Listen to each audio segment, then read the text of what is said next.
કે અમારે એક માસીનો છોકરો ઈશ્વર કરીને છે, એ પ્લાસ્ટિકની હાલોલ જેડીસીમાં જબલાની કંપનીમાં નોકરી કરે.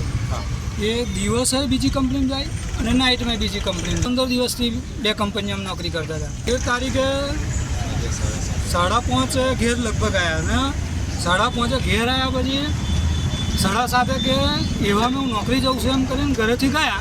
તો દિવસ ગયો એટલે ઘરને તપાસ ના કરી, કદાચ એ તો નાઇટમાંથી છૂટીને બીજા જ નોકરી ગયા છે. આ તો જે એમનો કોન્ટ્રાક્ટર બીજી કંપનીનો હતો એ હોંજે રાજુ જઈને થાક્યો એટલે એમને ફોન કર્યો એમના ઘરે કોન્ટ્રાક્ટરે, તો ઈશ્વર હજુ નોકરી આવ્યો નથી ને એનો ફોન બી સીધો આવ્યો. એટલે એ જે એમના ઘરવાળા હતા બધા એ અમને બધાને જાણ કરી.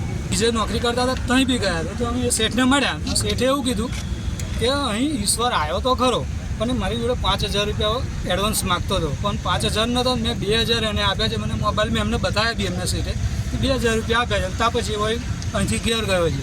ત્યાં પછી નોકરી આવ્યો નહીં, એ કંપનીમાં નહીં આવ્યો કે બીજી કંપનીમાં નોકરી નહીં આવી. જોડે ચોંચડિયા કરીને ગામ છે એમ કે ત્યાં રોડ ઉપર બાઇક છે એમ, કોઈનો ફોન આવ્યો હતો કે આ નંબરની ગાડી છે અને આવું તૂટેલું છે એમ. તો પછી અહીંયા તપાસ કરી તો બાઇક સાહેબે મળી છે એમ. અને અત્યારે શું થયું છે અને એવું કોઈ અમને શંકાસ્પદની કોઈ ખબર જ નહીં પડતી એમ કે આ ખરેખાતરી શું છે એમ. હવે બાઇક ત્યાં છે, ટિફિન બી પડેલું છે અને માણસ છે નહીં.